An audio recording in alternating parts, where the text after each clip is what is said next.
Bonjour. Eh bien, nous voici de nouveau ensemble pour cette nouvelle vidéo. Le thème, pourquoi on peut et même on doit vénérer Marie, la Sainte Mère de Dieu. Alors cette vidéo, elle est à destination de tous les chrétiens, de tous mes frères chrétiens, tous mes frères et sœurs de toute confession, à destination des catholiques pour enfoncer le clou en fait pour les aider justement à parler de la Vierge Marie, pour les aider également eux-mêmes dans leur démarche, dans mieux connaître Marie, de leur donner un fondement solide sur la dévotion mariale, à destination de mes frères et sœurs des autres confessions chrétiennes qui ne reconnaissent pas Marie, qui ne veulent pas la vénérer, qui lui dénient l'Immaculée Conception. Il y a beaucoup de choses à dire sur la Sainte Vierge Marie. Donc cette vidéo, elle n'a pas pour but d'apporter des réponses, mais plutôt de poser des questions, ou mieux, te conduire vers un questionnement honnête. C'est une question importante, car la Sainte Mère de Jésus est de la part des chrétiens l'objet de tous les excès. Certains la qualifient de la quatrième personne de la Sainte Trinité et vont jusqu'à consacrer plus de temps aux dévotions envers elle qu'à l'adoration de Dieu lui-même. D'autres la ramènent au rang d'une créature ordinaire, d'une pécheresse, lui refusant donc toute révérence. Pour autant, comme en tout autre domaine, une démarche transversale faisant autant appel à l'honnêteté intellectuelle qu'à la générosité d'un amour authentique, en accordant à la tradition la place qui lui revient, à l'exclusion de toute prééminence sur la Bible et en particulier sur les évangiles, une telle démarche dans cette posture peut trouver sa place par-delà les différentes dénominations chrétiennes. Donc dans cette vidéo, on va, pour étayer un petit peu tout ce que je vais vous dire, on va voir qui est Jésus. Parce que on ne peut comprendre Marie qu'à travers la nature de Jésus. Le Fils de Dieu pouvait-il naître dans le sein d'une pécheresse? On va parler de la différence de substance. On va parler de la véritable co-rédemption de Marie, le fiat. On va aborder la question de l'intercession. Et puis une question que notre défunt pape, le pape François, avait soulevée et qui a fait lever tant de levées de boucliers. La Vierge Marie est-elle née sainte? Là entre la nuance entre sainteté et Immaculée Conception.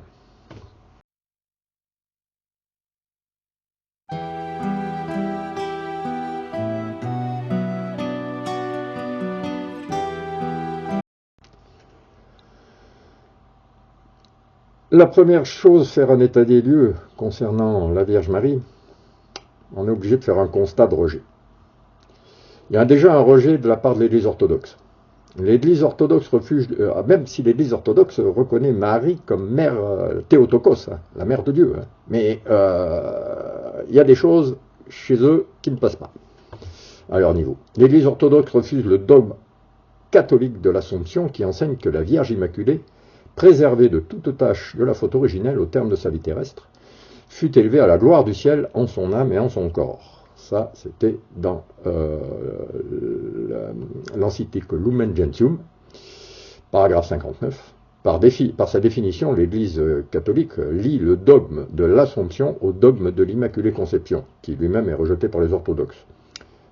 Ceci d'une manière étroite. Étroitement, le dogme de l'Assomption, Immaculée Conception, ça va ensemble. Ces derniers, alors les orthodoxes, eux, ils considèrent que Marie, solidaire de toute l'humanité, mourut par la nécessité de la nature humaine liée à la corruption survenue après la chute originelle. Ainsi, la considérer comme préservée du péché originel, donc sauvée par anticipation, la rendrait hors d'atteinte de la mort, ce qui contredirait sa dormition, qui est une mort naturelle. De plus, les orthodoxes rajoutent que la dire immaculée correspondrait à en faire une personne à part du genre humain, abrogeant la liberté qu'elle avait de dire non à l'appel de Dieu par l'intermédiaire de l'ange Gabriel. Donc là, déjà, moi je note qu'il y a à la base une profonde incompréhension de ce qu'est la sainteté. La sainteté, elle magnifie la liberté dans sa plus totale amplitude. La sainteté, c'est une réponse d'amour à cette liberté totale de choix que nous laisse le Seigneur. il n'y a pas de sainteté sans liberté. Pas possible. Donc Marie, elle est l'icône la plus parfaite. L'icône la plus parfaite. Elle a même d'ailleurs, elle s'était pas un béni oui oui Marie. Hein. Quand l'ange Gabriel est venu la trouver et qu'il lui a présenté le programme, hein, si je puis dire. Oui mais comment cela va-t-il se faire puisque je ne connais pas un homme. Elle a quand même demandé des explications, la Vierge Marie. Et c'est pas une bonnette. Hein. Donc elle n'était pas. C'est pas parce qu'elle avait la liberté de dire non que ça contredit l'Immaculée Conception. Bien au contraire. Bien au contraire, on verra plus loin, justement, dans la notion de la sainteté. Pie IX proclame solennellement le dogme de l'Immaculée Conception en 1854. Donc, je cite la bulle pontificale, nous déclarons, affirmons et définissons révélée par Dieu la doctrine qui tient que la bienheureuse Vierge Marie a été au premier instant de sa conception par une grâce et une faveur singulière du Dieu Tout-Puissant, en vue des mérites de Jésus-Christ, sauveur du genre humain, préservé intact de toute souillure du péché originel. Donc la bulle Ineffabilis Deus de 1854. Donc tout ça, ça veut dire quoi? Ça veut dire qu'on ne peut pas toucher au dogme de l'Immaculée Conception sans relativiser l'incorruptibilité de la nature humaine de Jésus. C'est lourd, hein, on va attaquer dans du lourd. Là. Cette nature humaine ne pouvant être rendue incorruptible par sa substance divine, hein, tu me suis toujours là? Je répète, hein. Cette nature humaine ne pouvant être rendue incorruptible par sa substance divine. Parce que si les deux natures sont en effet unies dans la personne du Christ, ce qu'on appelle l'union hypostatique, elles ne s'interpénètrent pas, elles ne se mélangent pas, elles ne sont pas fusionnées. Le Christ, vrai Dieu, vrai homme, mais sa divinité ne peut pas expliquer l'incorruptibilité de sa nature humaine, de par sa nature. Il faut chercher ailleurs.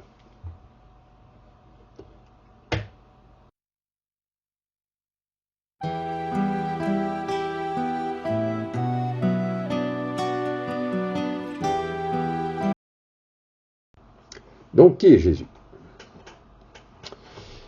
Eh bien, il y a eu des dérives sur ce sujet-là, beaucoup. Dans les premiers siècles après Jésus-Christ, on a eu droit au nestorianisme. Donc pour Nestorius, qui vécut de 380 à 451, en Jésus-Christ résidaient deux personnes, le Dieu éternel et médiateur humain. Cette doctrine fut condamnée comme une hérésie lors du concile d'Éphèse de 431, le corps ne servant que de support médiatique.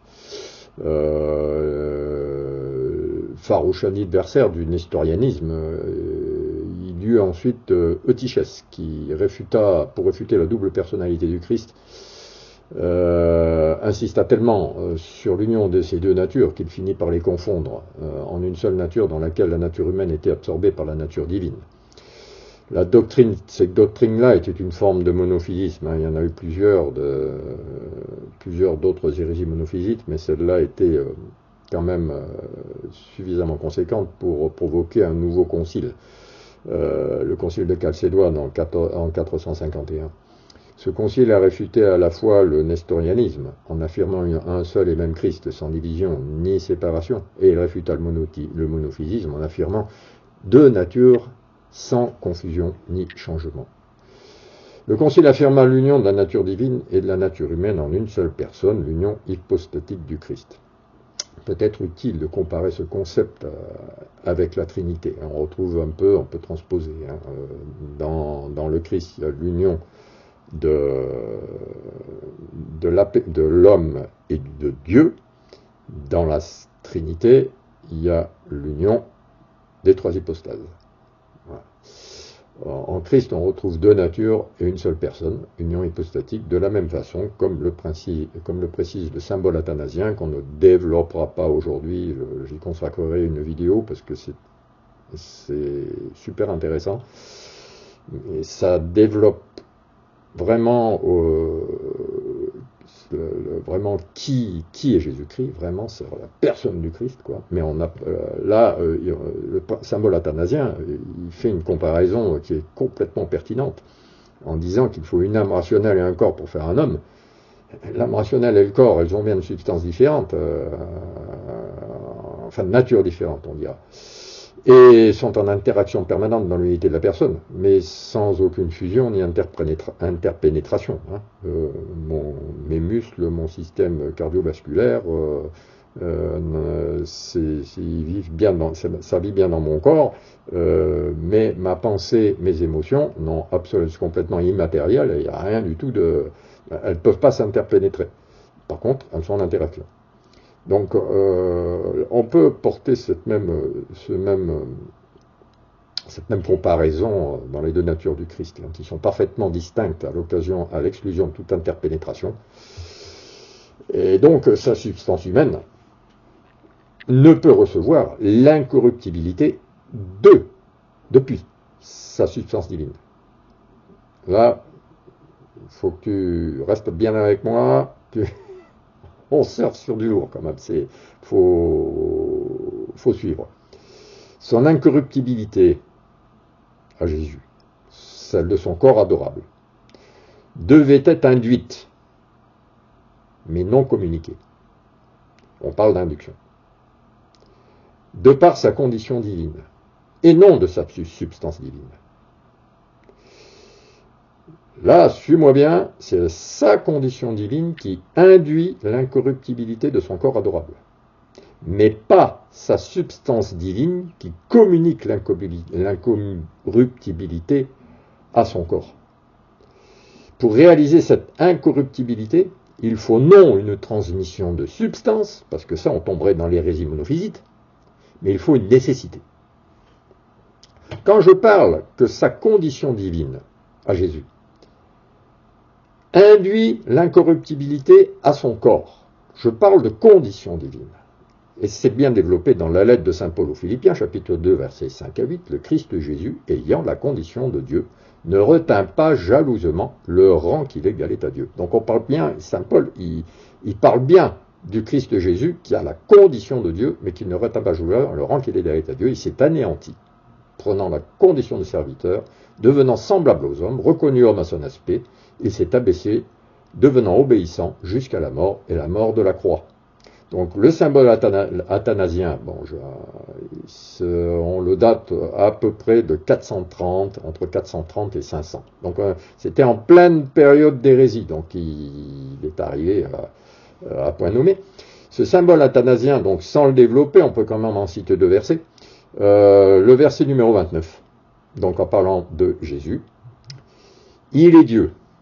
Je cite, « Il est Dieu de la substance du Père, engendré avant les siècles, et il est homme de la substance de sa mère, né dans le temps. » Je marque un temps de pause là. Parce que rien que la méditation de ces deux phrases, c'est tout un programme. Je répète, il est Dieu de la substance du Père engendré avant les siècles, il est homme de la substance de sa mère, né dans le temps. Verset 30. Dieu parfait, homme parfait, composé d'une âme rationnelle et d'un corps humain, égal au Père selon la divinité, inférieur au Père selon l'humanité. Ça vous choque? Ben non. Dans Jean, chapitre 14, verset 28, Jésus précise que le Père est plus grand que moi. Donc, cela pose le fondement de l'impossibilité que Jésus-Christ tire sa substance humaine d'une chair marquée par le péché originel. Eh oui. Parce que si on revient à la nécessité, il fallait donc que la femme qui allait l'enfanter, le vecteur temporel de l'incarnation, soit exempte de cette tâche. Le Fils de Dieu, incorruptible dans sa chair, ne peut tirer sa substance humaine d'une chair corruptible. Et comme il ne peut recevoir son incorruptibilité de par sa substance divine, puisqu'il n'y a pas interpénétration des deux substances, il faut obligatoirement que l'incorruptibilité de sa chair, par nécessité induite par sa condition divine, tire son incorruptibilité d'une chair qui soit à l'abri de la corruption, de la naissance. Donc, je répète, le Fils de Dieu, incorruptible dans sa chair, ne peut tirer sa substance humaine d'une chair corruptible.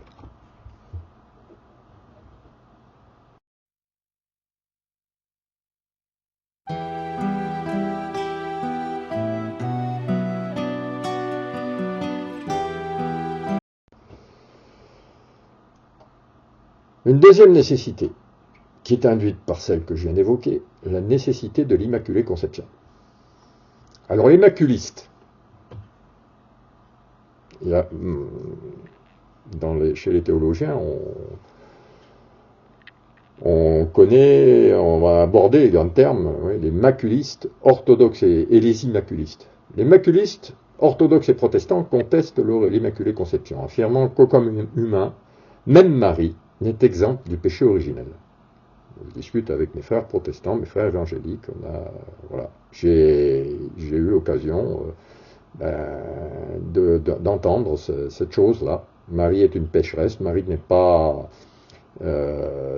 exempte du péché originel. Pour les orthodoxes, quand l'ange annonce à Marie qu'elle sera la mère du Sauveur, il lui promet le don de l'Esprit Saint. Ce dernier descend donc sur la Vierge pour la purifier et préparer le sein qui accueillera le Messie.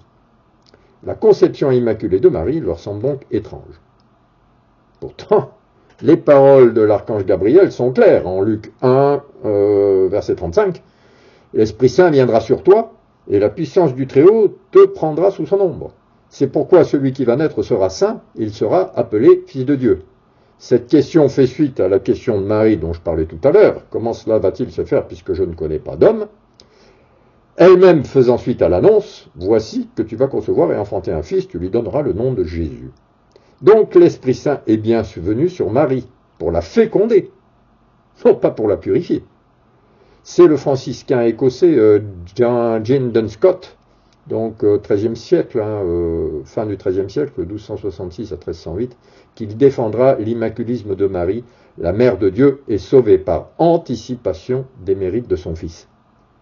Point important, l'anticipation des mérites de son Fils. Elle est un vase pur, immaculé, et cet état de pureté l'a caractérisé tout au long de sa vie. Alors, anticipation des mérites de son Fils. Qu'est-ce que c'est que cette affaire-là? Il s'agit de l'affirmation que Marie fut préservée du péché originel dès sa conception, car première bénéficiaire des fruits des souffrances de Jésus-Christ, de sa mort sur la croix et de sa glorieuse résurrection. Certains vont même jusqu'à dire, et moi personnellement j'en fais partie, que l'Immaculée Conception de Marie est ce qui a coûté le plus cher en poids de souffrance à Jésus dans sa passion. Alors, ce que j'affirme maintenant, parce que là, sur l'Immaculée Conception, on peut comprendre que ça ait pu poser question à des tas de gens. Mais enfin, bon, à un moment, quand on est des théologiens, quand on est des chrétiens affermis, il faut arrêter, je pense, de se conduire et de penser comme des pinsons de l'année. Comme des petits poussins nés le 1er janvier. Moi, ce que j'affirme maintenant va en bousculer certains et risque peut-être de provoquer des réactions et des protestations dans les commentaires de la vidéo, mais j'assume totalement ma prise de position. Si tu es toujours là pour m'écouter, on verra après. Ceux pour qui cela est inconcevable, l'Immaculée Conception est la possibilité que Marie ait été immaculée par anticipation des mérites de la passion de son Fils. Ceux pour qui cela est inconcevable n'ont pas compris Dieu. Ils limitent la puissance de Dieu et la longueur de son bras et n'entendent rien à sa dimension éternelle. Si tu penses comme ça, eh bien mon frère, ma sœur, je suis heureux de te dire que tu penses avec ta chair et pas avec ton esprit. Si Dieu est Dieu, il fait ce qu'il veut. Il fait ce qu'il veut. Il a créé le monde ex nihilo, de rien. Alors, Dieu est Dieu, il fait ce qu'il veut. Ceux qui contestent cela sont trop charnels pour être nés de nouveau. Eh oui. Quand tu es né de nouveau, de chair et d'esprit, tu ne peux plus penser comme le monde. Moi, je postule que contester que la Vierge Marie ait pu être immaculée dès sa conception par anticipation des mérites de son Fils, ben là, moi, je suis désolé, mais tu es complètement. Si tu ne comprends pas ça, c'est que tu raisonnes avec le cerveau et tu ne raisonnes pas avec l'esprit. L'impact, comprendre quand même que l'impact, la portée spirituelle et temporelle, la puissance de ce qui s'est joué à Gethsémani jusqu'au Golgotha pour se dénouer finalement dans l'obscurité d'un sépulcre froid gardé par des soldats, ben, il faut quand même comprendre que ça atteint toute l'histoire humaine, de l'aube de la création jusqu'à la consommation des siècles. Hein? Et toi, mon frère, ma sœur, de quelle confession ou obédience que tu sois, tu refuserais que Dieu lui-même se prépare un écrin immaculé dans la personne d'une vierge pour faire don à l'humanité de son Fils unique. Et tu contesterais que Marie soit la première impactée par le mystère du salut, ceci justement par nécessité, pour que le Fils de Dieu au corps incorruptible puisse naître d'une chair incorruptible. Il faut avoir quand même l'humilité de comprendre la nécessité de Dieu là où notre intelligence dépassée finit par démissionner. Hein? La lettre aux Hébreux, dans le chapitre 9, verset 28, dit bien, ainsi le Christ s'est-il offert une seule fois pour enlever les péchés de la multitude. Donc son sacrifice est éternel. Et s'il a plu à Dieu d'appliquer le triomphe de la croix sur la conception de Marie, ben j'aimerais bien savoir qui tu es toi pour contester ce fait. Parce que c'est factuel. Voilà.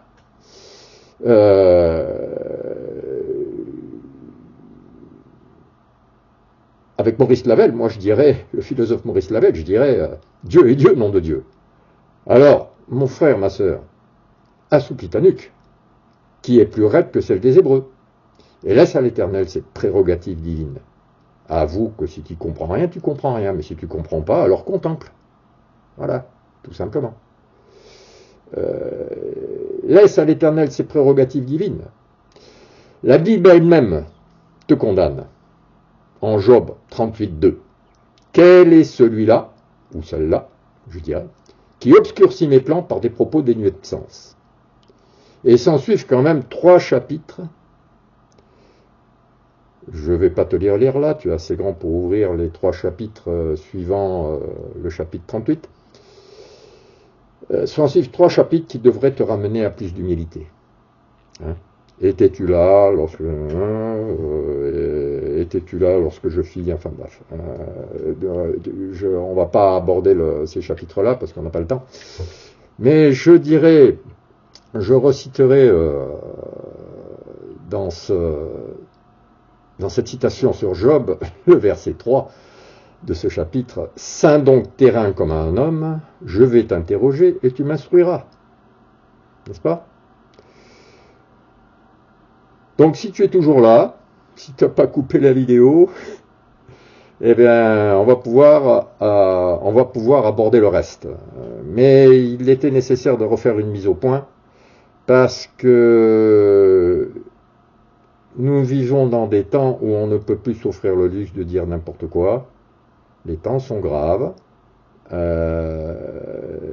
Et nous verrons pourquoi il est important de vénérer Marie. Voilà.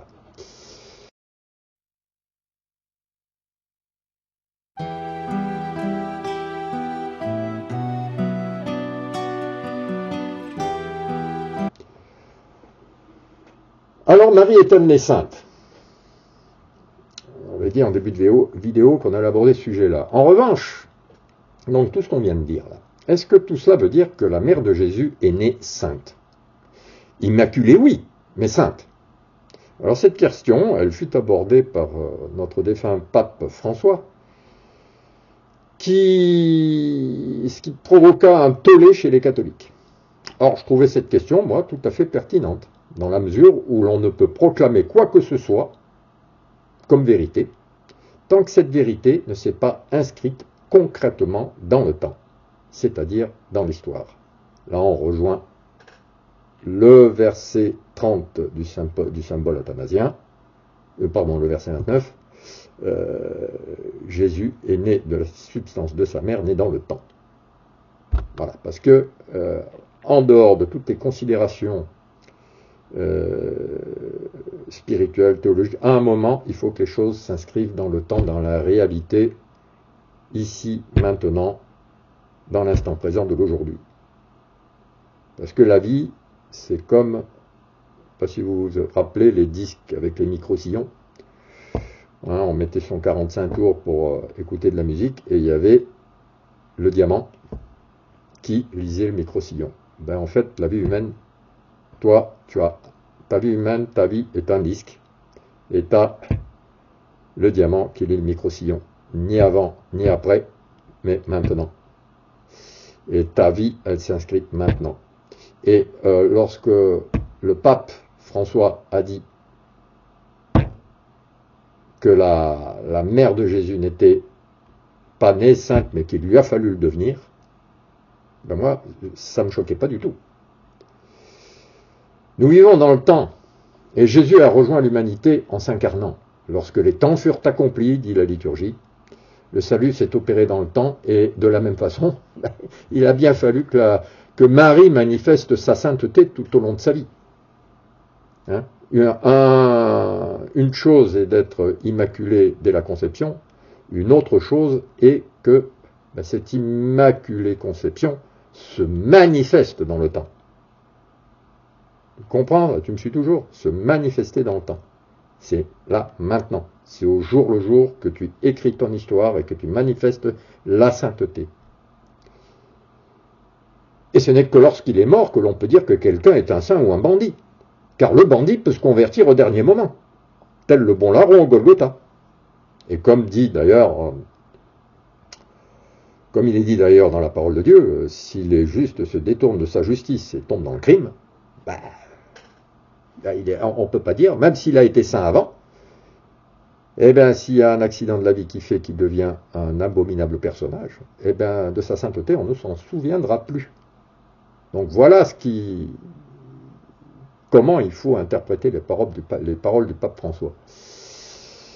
Donc je crois que le point de confusion se trouve là. Le pape François, dans sa question, a ouvert les portes et libéré de son emprisonnement la pensée née de cette confusion entre sainteté et conception immaculée. Or, dans la confusion, Satan est toujours derrière. Oui, Marie est immaculée, mais aussi, oui, il a fallu que sa sainteté s'inscrive dans le temps. Et opposer ces deux points de vérité me semble une erreur très regrettable.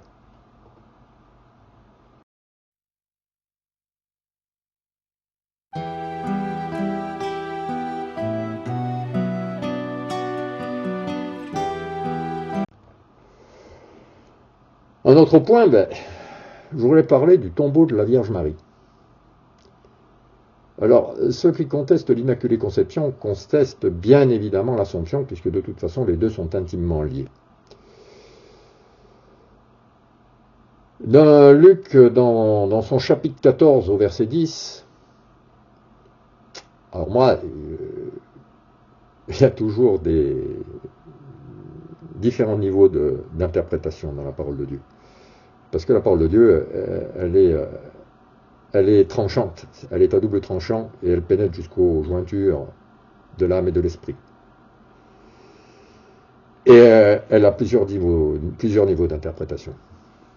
Et là, justement, on peut très bien l'appliquer, Luc 14, 10, on peut très bien l'appliquer à l'Assomption de la Sainte Vierge Marie. Je cite Luc, « Au contraire, quand tu es invité, va te mettre à la dernière place. Alors quand viendra celui qui t'a invité, il te dira, mon ami, avance plus haut. Et ce sera pour toi un honneur aux yeux de tous ceux qui seront à table avec toi. »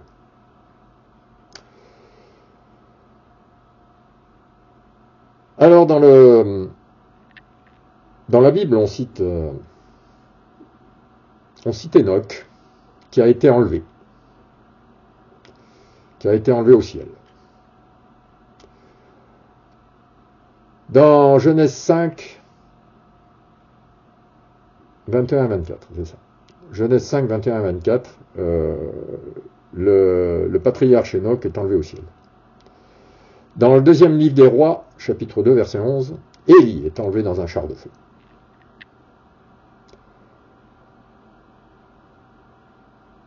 Alors,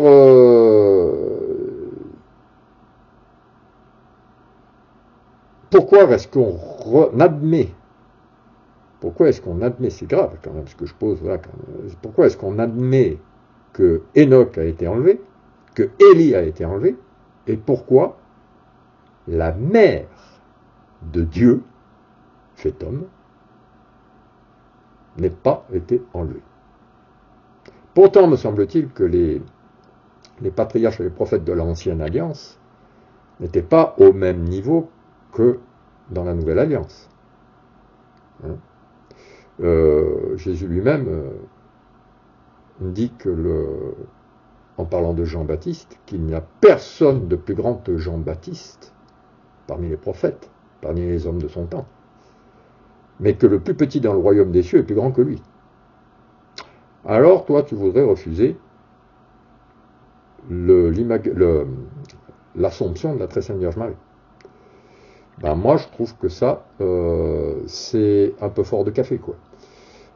C'est complètement incohérent, illogique, ça ne tient pas debout par rapport à la parole de Dieu. Voilà. Où est le tombeau de Marie? Bon, on sait où il est. On sait que... on le connaît, le tombeau de Marie, mais le problème, c'est qu'il n'y a plus personne dedans. Le tombeau de David, dans les Actes des Apôtres, on dit, frère, il est permis de vous dire avec assurance au sujet du patriarche David qu'il est mort, qu'il a été enseveli et que son tombeau est encore aujourd'hui chez nous. L'histoire du christianisme se présente entrelacée d'événements mystérieux, transcendants, mais qui sont réellement arrivés. Ils sont connus par des documents littéraires et confirmés par l'archéologie. Le Nouveau Testament ne dit rien de la mort de Marie. C'est le Transitus Mariae, un ouvrage anonyme apocryphe datant des premiers siècles après Jésus-Christ qui mentionne l'enterrement de Marie dans une grotte de la vallée de Josaphat à proximité de Jérusalem. Les sources les plus anciennes relatant l'Assomption de Marie sont les apocryphes. Pour simplifier, ces évangiles apocryphes affirment que Marie, la mère de Jésus, est morte à Jérusalem, près du Cénacle, dans le lieu où se trouve l'actuelle abbaye bénédictine de la Dormition. Les apôtres portèrent alors Marie près de Gethsémani et la déposèrent dans un sépulcre. Il rapporte que 3 jours après, les anges la transportèrent au ciel. Alors, qu'on conteste ou qu'on conteste pas, moi je vais faire une petite comparaison. Il y a le moine maronite Saint-Charbel, au Liban. Eh bien, ce n'était qu'un moine maronite qui s'est retrouvé canonisé, mais voilà, son tombeau, on sait où il est, tout le monde va dessus. Parce que son corps, préservé de la corruption, est resté intact, qu'il exalte des bonnes odeurs, que ça sent la rose, ça sent les bonnes odeurs au-dessus de son tombeau, et qu'est-ce qui se passe? Pourquoi est-ce qu'on va là-bas? Parce qu'on guérit, les gens guérissent par milliers sur sa tombe. Tout le monde sait où elle est, et les gens guérissent sur sa tombe. Ben, j'ai pas entendu dire qu'il y ait la même foule sur le tombeau de Marie à Jérusalem. Par contre, ben oui, forcément, puisqu'il est vide. Donc, forcément, ceci est déjà, c'est déjà une piste, hein, une piste au niveau de l'Assomption de la Sainte Vierge Marie.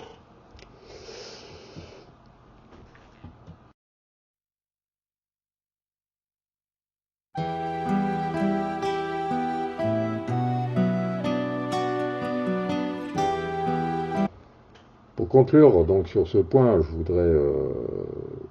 pensais à un ami qui me disait un prophète laisse des traces de son passage et non des preuves. Seules les traces posent question. Donc Marie, dans son tombeau, elle n'est plus là. Son corps n'est plus dans le tombeau. Nous postulons que donc cela plaide donc en faveur de sa glorieuse Assomption. Et donc pour le coup, l'autre question qui m'a été objectée par un de mes frères évangéliques, on n'adore pas la Vierge Marie, on adore que Dieu seul. Ben moi je dirais, oui, c'est évident. L'adoration est un culte réservé à Dieu seul. Nous lui expliquons notre amour soit dans le langage, soit dans le silence, en le regardant, et en se laissant poser son regard d'amour sur nous. Laisse-toi regarder par Jésus car il t'aime. Ce type de relation ne s'adresse pas à la Vierge Marie. La vénération est une manière d'honorer les saints en reconnaissant l'héroïcité de leur vertu. C'est le rapport qui convient dans notre relation à la Mère de Dieu. En l'honorant, tu honores le Père, car elle est son chef-d'œuvre dans la création, et ce faisant, tu t'honores toi-même. En l'honorant, tu honores le Fils, car elle est la mère qui a porté le roi des rois, celle qui lui a donné l'éducation et transmis l'écriture sainte. N'oublions pas que le Seigneur des Seigneurs est juif, et que chez les orientaux, la place de la mère, elle est très importante, voire prépondérante. Honorer Marie, c'est pas seulement faire plaisir à Jésus. C'est honorer Marie, c'est honorer son fils. C'est honorer l'écrin immaculé qui a porté l'embryon du Fils de Dieu. Qui a porté l'embryon, qui l'a fait grandir, qui l'a nourri du lait maternel. Enfin bref, il est parti dans sa vie publique pendant 30 ans, elle a vécu avec sa mère pendant 30 ans.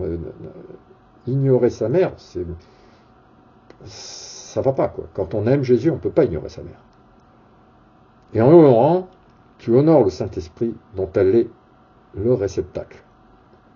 Alors, j'ai quand même, pour conclure sur ce chapitre-là, quand même un protestant de première classe qui fut ancien président de la commission œcuménique de la Fédération protestante de France, il est mort maintenant, il est décédé maintenant, c'est Geoffroy de Turckheim, qui cite dans l'un de ses ouvrages, Luther, lors de son séjour au château de Wartburg, où il fut accueilli par le prince Frédéric de Saxe, rédigea son commentaire du Magnificat à la gloire de Marie qu'il vénérait. Alors si Luther vénérait Marie, le père de la Réforme qui vénère Marie, je pense que, quelle que soit ta confession, tu peux vénérer Marie. On va parler de l'intercession.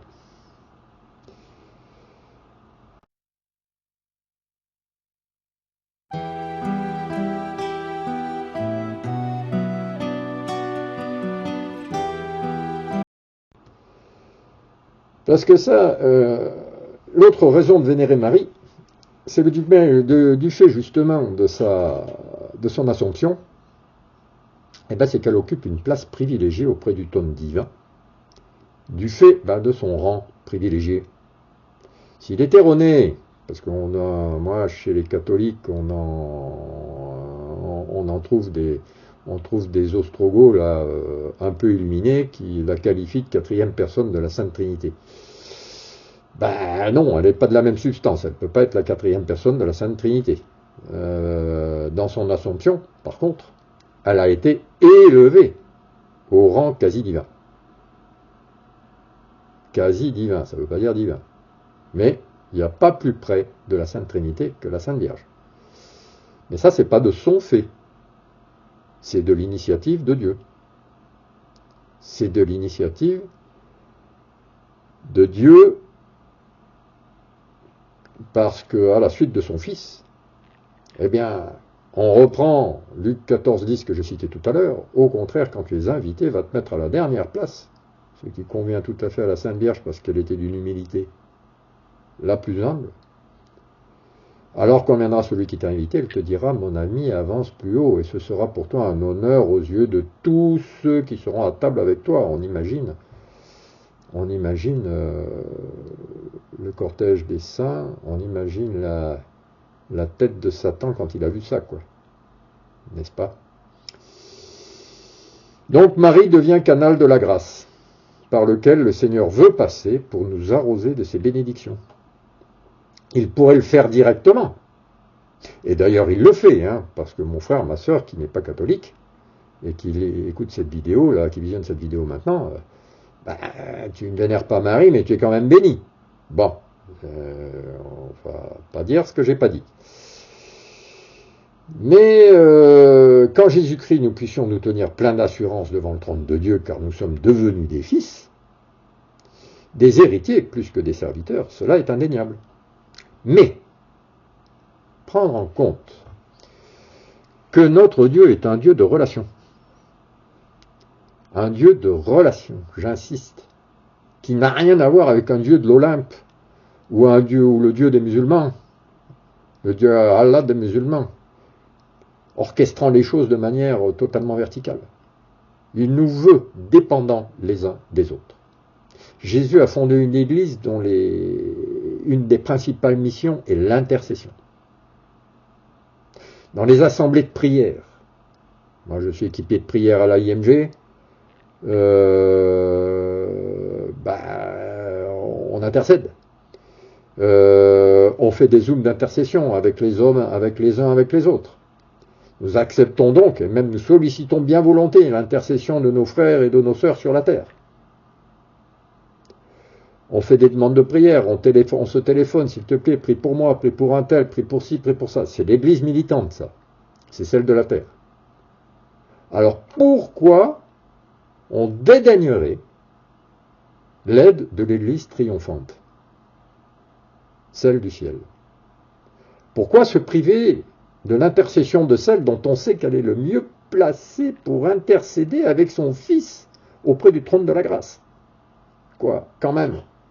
Il y a un moment, je répète, ça fait la deuxième fois que je le dis dans cette vidéo, il faut être cohérent, quoi.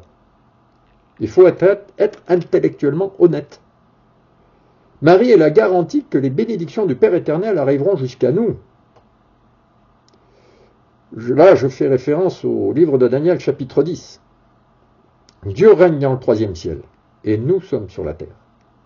Malheureusement, il y a un deuxième ciel, hein, le cosmos, où résident les anges déchus. Les anges déchus agissent dans le deuxième ciel. Le cosmos est aussi sur la terre, avec les démons. Ils combattent la volonté de Dieu en faisant obstacle à ses bénédictions dans le but de nous désespérer et de nous faire nous détourner de Dieu. J'en reviens à Daniel chapitre 10. Au bout de ces 21 jours de jeûne, l'ange se présente et lui fait savoir que, à sa prière à Daniel, Dieu a tout. Il n'avait même pas fini de prier, que Dieu avait déjà ouvert la bouche pour exaucer sa prière. Mais qu'il a fallu 21 jours pendant lesquels l'ange de la Perse a empêché l'ange qui parlait à Daniel de venir jusqu'à lui. Il a fallu que ce soit Michel qui contre l'ange de la Perse, l'ange déchu, qui faisait blocage aux bénédictions. Donc, comprendre que dans le combat spirituel, Marie est une aide. À son invocation, Marie, reine des anges, justement, reine des anges et des archanges, elle perce le deuxième ciel, avec Saint Michel et les milices célestes. Elle crée un pont entre Dieu et nous. Alors tu m'objecteras, mon frère, ma sœur, qu'en Jésus-Christ nous avons le grand prêtre par excellence qui intercède pour nous devant son Père, et que la Vierge Marie, que la vénération de la Vierge Marie est accessoire, voire inutile. Mais la vie de prière n'est-elle pas une relation marquée par la gratuité de l'amour? Donc, existe la notion d'utilité ou de rentabilité. Tu pries pas pour... dans la prière, il y a quand même autre chose que d'obtenir des grâces, quoi. Des grâces, toujours des... D'abord, la première grâce, déjà, c'est d'aimer Dieu et de se savoir aimer de Dieu. Et dans l'amour, dans la gratitude de l'amour, vénérer Marie, Ben, on aime Marie parce elle nous a donné le Sauveur et elle continue à nous conduire vers le Sauveur. Donc, la vénération de Marie, c'est une affaire d'amour, c'est pas une affaire de rentabilité. Parce que, bien sûr, hein, quand Jésus-Christ, nous pouvons nous présenter plein d'assurance devant le trône de l'Éternel et que nos prières sont entendues, mais dans le combat spirituel, la Mère de Dieu nous est d'un grand secours. Et moi, j'affirme que l'invoquer est une démarche d'humilité qui fait fondre le cœur de Dieu.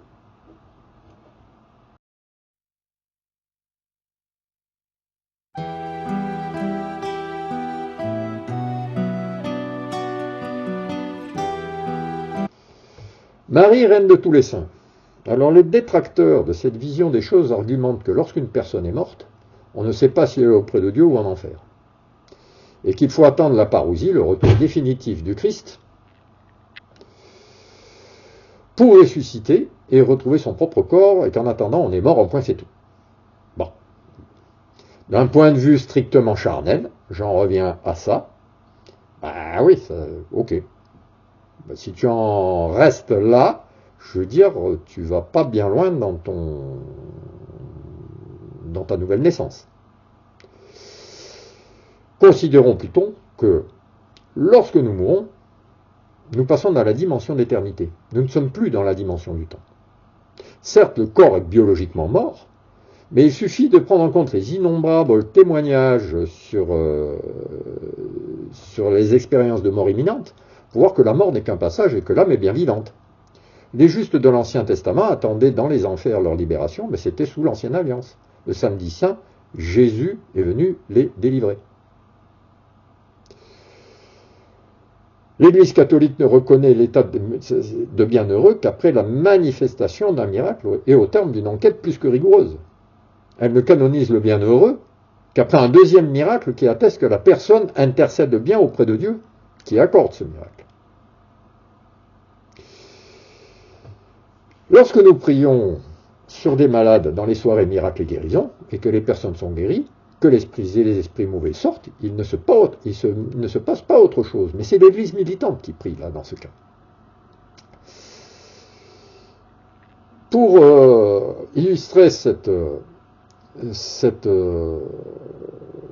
notion, cette réalité de la vie après la vie,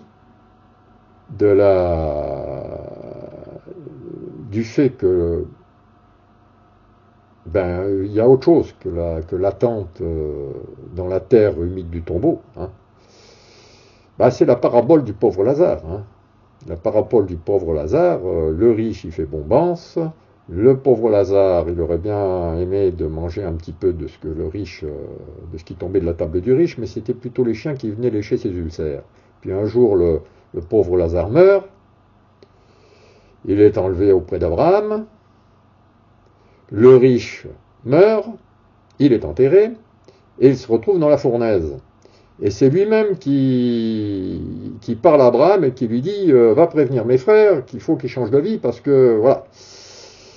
Et Abraham lui répond ils ont la Moïse et les prophètes qu'ils les écoutent, etc., etc. Donc qu'est-ce que ça veut dire ce passage biblique? Parce que quand même, quand on s'appuie exclusivement sur la Bible pour prouver des choses, il ne faut quand même pas garder qu'un bout de la Bible. Il faut lire toute la Bible et tous les évangiles. Et qu'est-ce que ça nous raconte, cette histoire-là? Ça veut bien dire qu'il y a un lieu où, même si ton corps est biologiquement mort, l'âme séjourne. Et depuis que Jésus est descendu aux enfers, l'âme ne séjourne plus dans les limbes. L'âme séjourne soit en enfer si elle a commis le mal, soit auprès de Dieu si elle a fait le bien. Voilà ce qu'illustre ce passage du pauvre Lazare. Après nous, les catholiques, nous parlons du purgatoire, mais ça c'est encore une autre histoire. Toujours est-il que d'un côté il y a les flammes, éternelles ou non, de l'autre côté il y a la vision béatifique de notre Seigneur. Voilà. Donc, ce qui veut dire qu'il y a des saints qui manifestent leur présence auprès de Dieu. D'ailleurs, ce n'est pas eux qui manifestent leur présence auprès de Dieu, c'est Dieu qui atteste que ces personnes sont présentes auprès de lui en manifestant des miracles lorsqu'on On les invoque, ces saints, lorsqu'on demande leur intercession. Et pour tout ça, il y a des enquêtes qui ne sont pas que des enquêtes d'église, enfin ce sont des enquêtes d'église, mais qui font intervenir des médecins, des hommes de science, des gens qui soient croyants ou non. La science intervient. Donc, à un moment, là aussi, il faut être intellectuellement honnête. Alors après, on peut aborder la question de la mariolatrie.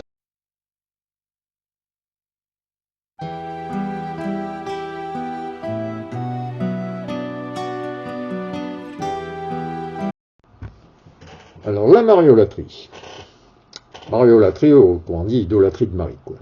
L'idolâtrie s'oppose à l'amour de Dieu, à la vie selon l'esprit et à la réception de la bonne nouvelle proclamée par Jésus-Christ, en le détournant le cœur de l'homme du seul vrai Dieu. En ce sens, la vénération de Marie n'a rien d'une idolâtrie. Tant que les fidèles en restent au stade de la vénération, bien sûr.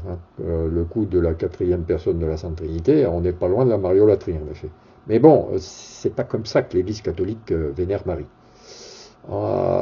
Et d'ailleurs, à Medjugorje, là où elle continue à apparaître actuellement, depuis 1981, elle apparaît quotidiennement, elle a mis en garde contre les excès. Elle dit bien, attention, je ne suis pas Dieu. Donc quand elle demande, quand elle fait certaines demandes, elle relativise bien sa position. C'est-à-dire, elle est près du trône de la grâce, mais elle n'est pas Dieu. Donc, pas d'idolâtrie de la Vierge Marie. En revanche, Jésus nous l'a donné pour mère avant de rendre l'esprit. Femme, voici ton fils. Fils, voilà ta mère. Donc, vénérer Marie, ça nous protège aussi de la rigueur mathématique, de la froideur théologique et du regard glacé de l'œil inquisiteur. Bien sûr que Dieu a des entrailles de mère. Enfin, dans la Trinité, il a des entrailles de mère. Dieu Trine a des entrailles de mère. Le Père a des entrailles de Père, un point c'est tout. Et les entrailles de la mère, ils sont plutôt à rechercher du côté du Saint-Esprit. D'ailleurs, on l'appelle l'aspiration sainte. Il y a ce côté féminin, ce côté maternel de Dieu, on le trouve dans la personne du Saint-Esprit.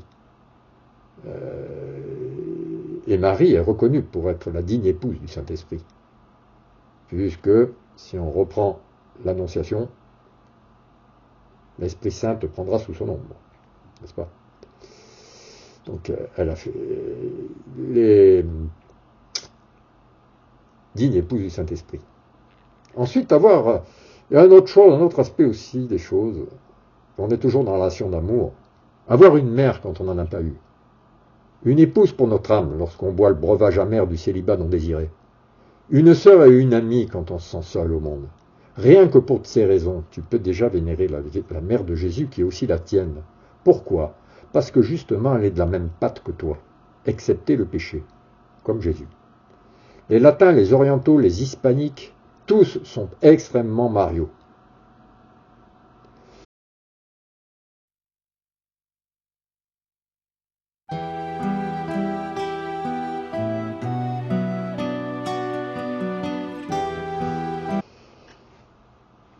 Alors ensuite, la place de Marie dans la Bible.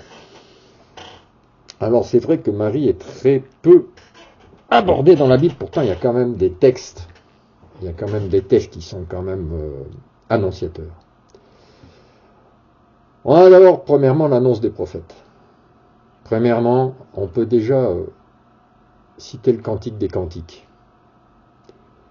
Le Cantique des Cantiques, c'est assez marrant de comparer le chapitre 3, verset 6 et suivant, et le chapitre 6, verset 8 à 10. Alors, chapitre 3, verset 6. Qu'est-ce là qui monte du désert comme une colonne de fumée, odorante d'encens et de myrrhe, de tous les aromates des marchands? C'est la litière de Salomon. Tout autour, 60 braves d'entre les braves d'Israël, tous armés de glaives, entraînés à la guerre, chacun son épée à la hanche contre les terreurs de la nuit. On fait la comparaison avec chapitre 6, versets 8 à 10. Donc là, on avait 60 braves, d'entre les braves d'Israël. Et là, 60 sont les reines, 80 les compagnes, sans nombre les jeunes filles. Mais, au verset 9, unique est ma colombe, ma parfaite, unique pour sa mère, merveille pour qui l'a mise au monde. Les jeunes filles l'ont vue, l'ont dite bienheureuse. Reines et compagnes ont chanté ses louanges. Qui donc est celle qui surgit, semblable à l'aurore, belle autant que la lune, brillante comme le soleil, terrible comme des bataillons? On va citer Isaïe, chapitre 7. C'est pourquoi le Seigneur lui-même, verset 14, c'est pourquoi le Seigneur lui-même vous donnera un signe. Voici que la Vierge est enceinte. Elle enfantera un fils, qu'elle appellera Emmanuel, c'est-à-dire Dieu avec nous. La Vierge est enceinte. Quand on est habitué à la pensée hébraïque, qui ne découpe surtout pas les personnes en tranches, comment penser que le prophète n'ait vu la virginité de Marie uniquement que d'un point de vue physique? Pas possible, ça. Ensuite, dans les évangiles, c'est vrai qu'on la trouve à l'Annonciation et dans les épisodes de l'enfance de Jésus, aux noces de Cana, et sous la croix. Stabat Mater, femme de force dans la douleur, mais aussi, point essentiel, reçoit de Jésus lui-même la maternité spirituelle de Jean. Donc, crois-tu vraiment pouvoir soutenir que seul le disciple bien-aimé du Seigneur fut concerné, et que cet ordre de Jésus ait traversé 21 siècles jusqu'à nous, comme ça, en ne concernant que Jean? Bon. Soyons raisonnables, mon frère, ma sœur. La maternité divine de Marie nous concerne tous. Sinon, elle n'aurait même pas figuré dans l'Évangile. Pourquoi je dis ça? Parce que tout ce qui a été considéré comme inutile à la propagation de la foi a été écarté des Évangiles, n'a pas le droit de citer dans les Évangiles. Je cite le protévangile de Jacques, d'autres évangiles apocryphes. Là, si quand même ce passage où Jésus donne Marie pour mère à toute l'humanité par l'intermédiaire de Jean, tout de même, hein, à un moment, il faut être là aussi, il faut être intellectuellement honnête. Marie est discrète, car si elle nous conduit à son fils, elle s'efface immédiatement pour lui laisser toute la place à lui. C'est pour ça qu'elle est peu présente dans les écrits bibliques. C'est parce qu'elle n'est pas le centre. Elle n'est pas le centre. On ne va pas chercher les problèmes là où il n'y en a pas. Donc, rien que pour tout cela, on peut déjà mettre un grand stop à l'accusation qu'on nous fait, nous les catholiques, d'adorer Marie et de la prendre comme idole. Là, déjà, dans tout ce que je viens de dire, j'ai tout démonté, ces allégations.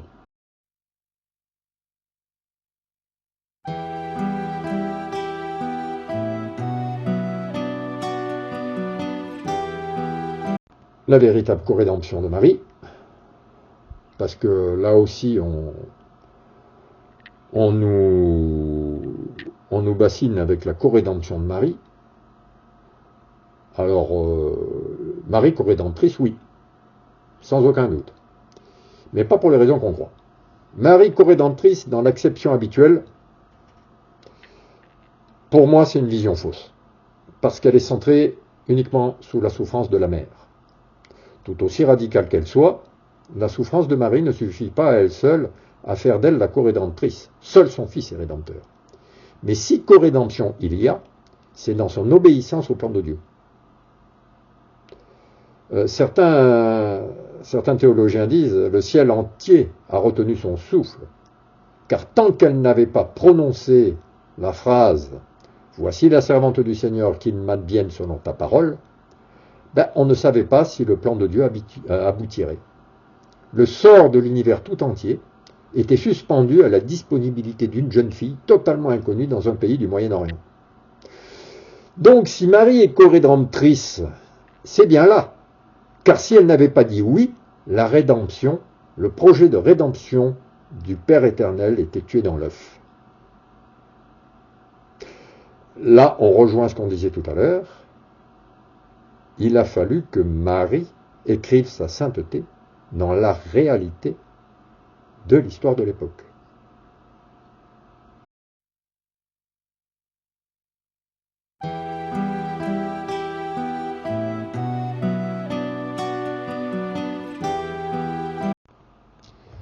Dans cette vidéo, nous avons vu que l'Immaculée Conception ne peut se comprendre qu'à la lumière de la double nature de Jésus-Christ, dont elle était une nécessité. Nous avons vu que le diable a semé la confusion dans les cœurs pour que nous évitions de recourir à celle qui, hormis le Seigneur lui-même, le fait le plus trembler. Nous avons vu que vénérer Marie honore la Sainte Trinité et nous assure de l'intercession de celle qui est la plus puissante que l'ensemble des milices célestes. Je reprends le cantique des cantiques. Terrible comme des bataillons. La déclarer pécheresse est une insulte à la nature divine du Christ, en réalité. Dans les temps que nous vivons, maintenant, mon frère, ma sœur, si tu as eu le courage d'aller jusqu'au bout de cette vidéo,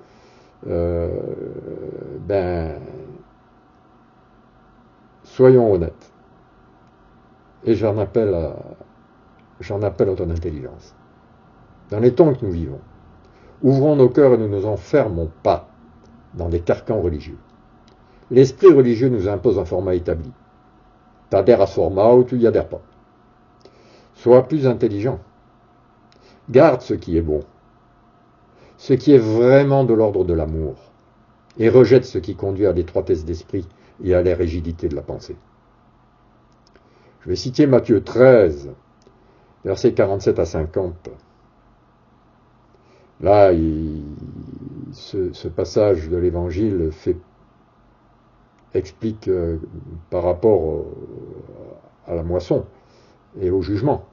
Mais on peut, comme je dis tout à l'heure, la parole de Dieu peut être interprétée sur divers plans, à divers niveaux. Je cite, « Le royaume des cieux est encore comparable à un filet que l'on jette dans la mer et qui ramène toutes sortes de poissons. Quand il est plein, on le tire sur le rivage. On s'assied, on ramasse dans des paniers ce qui est bon, on rejette ce qui ne vaut rien. » Moi, je dirais la même chose au niveau de la vie spirituelle. Parce que, mon frère, ma sœur, nous sommes dans des temps, nous savons que ces temps, je ne sais pas, de toute façon, on dit en ces temps qui sont les derniers, ça fait depuis que Jésus est parti au Père que nous sommes dans les derniers temps. Mais là, on voit bien qu'on vit un eschaton, là, en ce moment. On est dans un trouble tel que là maintenant, il est temps, dans l'esprit de réveil, il est temps de remettre au centre l'amour. Et quand on parle de ce filet qu'on jette dans la mer et qui ramène toutes sortes de poissons, je dirais qu'en ces temps que nous vivons, et que nous ramenons le filet, dans le filet, tout ce que la tradition, tout ce que la vie spirituelle, tout ce que la vie de toutes les personnes qui ont vécu en Christ, depuis qu'il est venu parmi nous, il y a des tas de choses que nous ramenons dans le filet spirituel, et il y a des choses qui fait, on s'assoit, on fait le point. Ce qui est spirituellement mauvais, on le rejette. Ce qui est spirituellement bon, ce qui nous conduit au Christ, on le garde. Et ça va complètement de manière transversale par rapport aux religions. Pour conclure, je paraphraserai Albert Einstein, qui disait qu'il n'y a pas de pire aberration de l'esprit que de nier un fait au nom d'une théorie. Alors moi, je dirais qu'il n'y a pas de pire aberration spirituelle que de nier un fait au nom d'une religion ou d'une tradition. Marie est bien vivante depuis plus de 500 ans. Elle a commencé au Mexique avec Notre-Dame de Guadalupe. Donc ça ne date pas d'aujourd'hui. Depuis plus de 500 ans, Marie se manifeste dans ses apparitions, permises par Dieu, pour nous ramener vers Jésus-Christ. J'ai cité Guadalupe, mais en France, ça a commencé à Notre-Dame-du-Lot en 1664. Ça s'est continué avec à Lourdes, à Pontmain. Dieu permet ces apparitions. Et ces apparitions dans son corps. Pourquoi est-ce qu'elle apparaît, Marie? Pourquoi est-ce qu'elle apparaît dans son corps? Parce qu'elle sait bien qu'elle est montée au ciel avec son corps. Voilà. Donc, tout ça, pourquoi? Pour nous ramener vers Jésus-Christ. Qu'est-ce qu'elle fait, la Vierge Marie, pendant toutes ces opérations? Elle ne cesse de nous donner des messages pour mieux vivre l'Évangile. Alors, où est le problème, mon frère, ma soeur? Les deux poumons du chrétien sont la tradition et la Bible. Alors, là aussi, il convient de manier les deux avec équilibre et transversalité. Pas comme celui, je pense à Ulrich Zwingli, qui réduisait la parole de Dieu à la lettre aux Romains. Là, il ne faut quand même pas exagérer. Mais la tradition, dans le sens inverse, la tradition ne doit ni étouffer l'esprit, ni prendre le dessus sur la Bible. D'abord, la Bible, elle a quand même une prééminence sur la tradition, parce que la Bible, c'est la parole de Dieu, point. La tradition est importante, et d'ailleurs, bon nombre de fondateurs de la Réforme accordaient une importance éminente à saint Augustin, saint Thomas d'Aquin, les pères du désert, etc., etc. Mais il convient quand même de ne pas étouffer l'esprit avec la tradition. Moi, maintenant, je proclame qu'il est temps de faire preuve d'intelligence spirituelle et de s'ouvrir à celle qui veut rassembler ses enfants pour leur bonheur. Et je dirais avec Jésus dans Matthieu 12, 13, celui qui ne rassemble pas avec moi disperse. Voilà.